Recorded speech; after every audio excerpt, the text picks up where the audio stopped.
Guys, England के Pixar में एक ऐसी चेयर मौजूद है जिसे चेयर ऑफ डेथ कहा जाता है।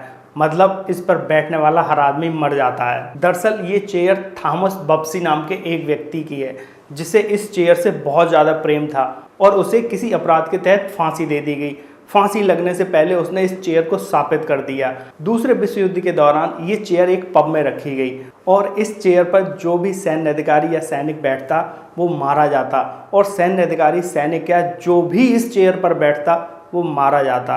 इस चेयर पर बैठने वालों की मरने की संख्या लगभग 63 से ज़्यादा है। फिर इस चेयर को उठाकर एक म्यूजियम में रख दिया गया और रख क्या दिया गया, इसको टांग दिया गया ताकि इस चेयर पर कोई बैठ ना सके।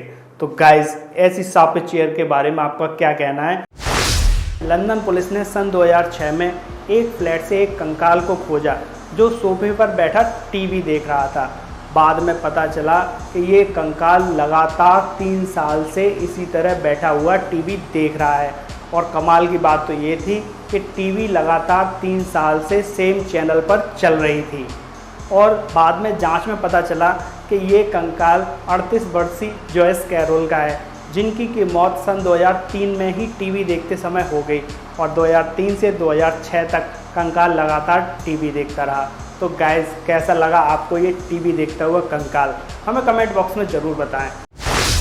स्टैचू तो आपने बहुत देखे होंगे, लेकिन क्या आपने कभी कोई ऐसा स्टैचू देखा है जो कि चाकुओं से बना हुआ है? वो भी ऐसे चाकुओं से बनाया गया है जिनसे किसी ना किसी का मर्डर हुआ हो।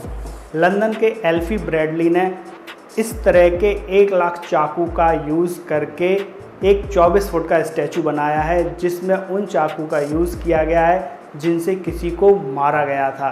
और वो चाकू उसने 43 अलग अलग पुलिस फोर्सेस से कलेक्ट किए और उन खून लगे चाकुओं का उसने एक स्टैचू बना डाला जिसका नाम रखा उसने एंजल ऑफ डेथ। अल्फी को ये स्टैचू बनाने में लगभग 2 साल लगे और इसके कुछ चाकुओं पर मरने वाले विक्टिम के नाम भी लिखे हुए हैं। तो गाइस, आपकी समझ में क्या ऐसे हिंसात्मक स्टैचू बनाना सही है? हमें कमेंट बॉक्स में ज़रूर बताएं। आपने डबल पर्सनैलिटी वाली बीमारी तो कई मूवीज़ में देखी होगी जिसमें कोई भी व्यक्ति ऐसे बिहेव करने लगता है जैसे कि वो एक नहीं 2 तरह के व्यक्तियों का बिहेव कर रहा हो। लेकिन ऐसी ही एक खतरनाक बीमारी है जिसका नाम है ब्रोनथ्रोपी। गाइस, इस बीमारी में व्यक्ति ऐसे बिहेव करने लगता है जैसे कि वो इंसान ना हो, वो गाय या बैल हो।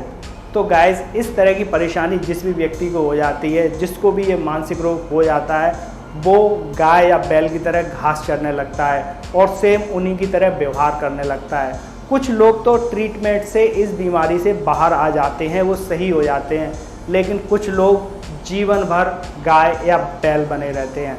दरअसल ये परेशानी इतनी बड़ी परेशानी है कि इसको सबसे खतरनाक 10 मानसिक बीमारियों में रखा गया है। ये फैक्ट मैं आपको बताना तो नहीं चाहता, लेकिन बता रहा हूँ क्योंकि हमारे साइकोलॉजिस्ट ने इस फैक्ट को खोजने के लिए बड़ी ही मेहनत की है। गाइस, अगर हम हल्की रोशनी वाले कमरे में शीशे में लगातार अपने आप को 15 मिनट तक देखते रहें तो हम 10 मिनट में ही अपने चेहरे को देखकर बोर हो जाएंगे और उसके बाद हमारा दिमाग हमारे चेहरे को ऐसा दिखाने लगेगा कि मान लो कि वो डरावना लग रहा है। डरावना ही नहीं, वो ऐसे दिखाने लगेगा कि वो एक हंटेड चेहरा है। और गाइस, इस फैक्ट को करने के बाद 99% लोग डर जाते हैं, मगर आप इस फैक्ट को ट्राई ना करें, ये काफ़ी ज़्यादा डरावना हो सकता है। और गाइस, ऐसे ही अननोन फैक्ट्स को जानने के लिए अभी सब्सक्राइब करें।